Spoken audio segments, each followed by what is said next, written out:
Sir मैं आपको एक दिखाना चाहता हूँ, खुद आप देखिए कि देखो ये एक कमरा है हमारा जो ठेकेदार ने बनाया था इसके लिए अपने सीमेंट के लिए, लेकिन बदकिस्मती से हमें बच्चे यहाँ रखने पड़ते हैं। देखो ऊपर से मेज़ भी यहाँ है, यहाँ ये मोटर है, देखो कितनी गंदगी है। ऊपर से गवर्नमेंट कहती है कि अपने आप को गुलजार फामड़ा में इस वार्ड का पंच हूँ। तो जनाब मेरी गवर्नर साहब से ये अपील है, अर्ज़ है कि हमने बहुत बार मीडिया को यहाँ हाईलाइट किया, डीसी साहब के पास गए, डायरेक्टर साहब के पास गए। 2008 से ये हमारे स्कूल का मसला जो है पड़ा हुआ है। क्यों कि उस वक्त नेशनल गवर्नमेंट की सरकार थी, फारूक अब्दुल्ला खुद यहाँ आया और उसने बताया कि जो स्कूल के लिए ज़मीन देगा उसको हम नौकरी देंगे, लेकिन बदकिस्मती की वजह आज तक ना नौकरी मिली ना इसको मुआवजा मिला। इसके पास इतनी ज़मीन थी जितनी स्कूल को देगी। इसके पास 5-6 बच्चे हैं, इसके बच्चियों हैं, वो स्कूल में यहाँ 1-2 कमरे में पकड़ा हुआ है, ऐसे यहाँ बैठा हुआ है, क्यों उसके पास और कोई गुजारा नहीं था। तो हम गवर्नर साहब से ये अपील करना चाहते हैं, अर्ज़ करना हाथ जोड़ कर कि फिल फौर हमारा ये मसला जो है फ़कीर गुजरे स्कूल का हल होना चाहिए। क्यों कि हमारे तकरीबन 11 क्लास है, इधर तकरीबन 200-250 बच्चे हैं, खाली 3 कमरे हैं। तो ये कहाँ जाएंगे, इस बच्चों को क्या होगा, कैसे होगा? क्यों आज तालीम की तरफ तो ज़्यादा ध्यान दिया था, मगर बदकिस्मती हमारे फ़कीर गुजरी को जो श्रीनगर के नज़दीक हो गया स्कूल का, आज तक इसके हमने बहुत बार डीसी साहब कौन अफसर है जो हम नहीं गए।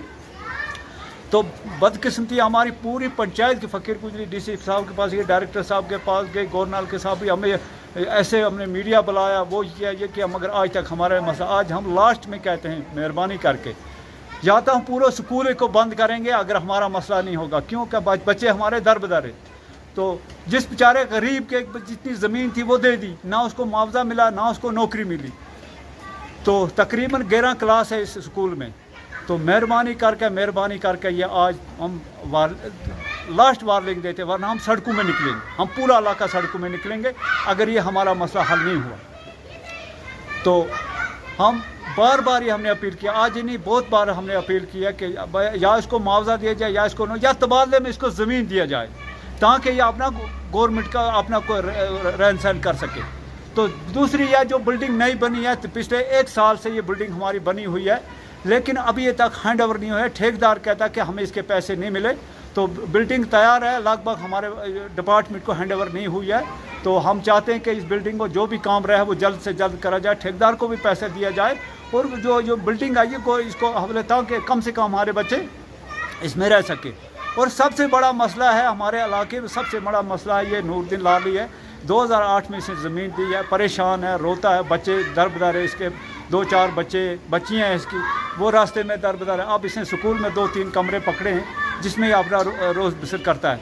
तो इसके भी हम क्या करेंगे, इसको हम कहाँ ले जाएंगे? इसके पास ऐसा कोई ज़मीन नहीं। गवर्नमेंट के पास इतनी ज़मीन है, अगर इसको मुआवजा नहीं, इसको हमें ज़मीनें दे दे, नौकरी नहीं है, ज़मीनें दे दे बदले में, इतनी जितनी स्कूल को लिए इतनी लगे, ताकि ये अपना मकान बनाए, अपनी ज़िंदगी गुजर बसर। बाकी अस्सलाम वालेकुम। मैं फ़कीर गुजरी का सरपंच राज मोहम्मद हूँ। मैंने देखा यहाँ आके स्कूल में बच्चों को, यहाँ 8 मास्टर हैं स्कूल में, बच्चे 150 बच्चे हैं। ये बच्चे 2 कमरे में हैं। हमें बहुत मुश्किल हो गया। यहाँ ये घर वाला को ज़मीन दी इसने, इसको ना नौकरी मिली ना मुआवजा मिला। इसने 2 कमरे 3 कमरे इसने भी बांध रखे हैं। हम बच्चे 150 है, या क्लास में 2 कमरे, 2 कमरों में 8 मास्टर कैसे पढ़ा सकते हैं?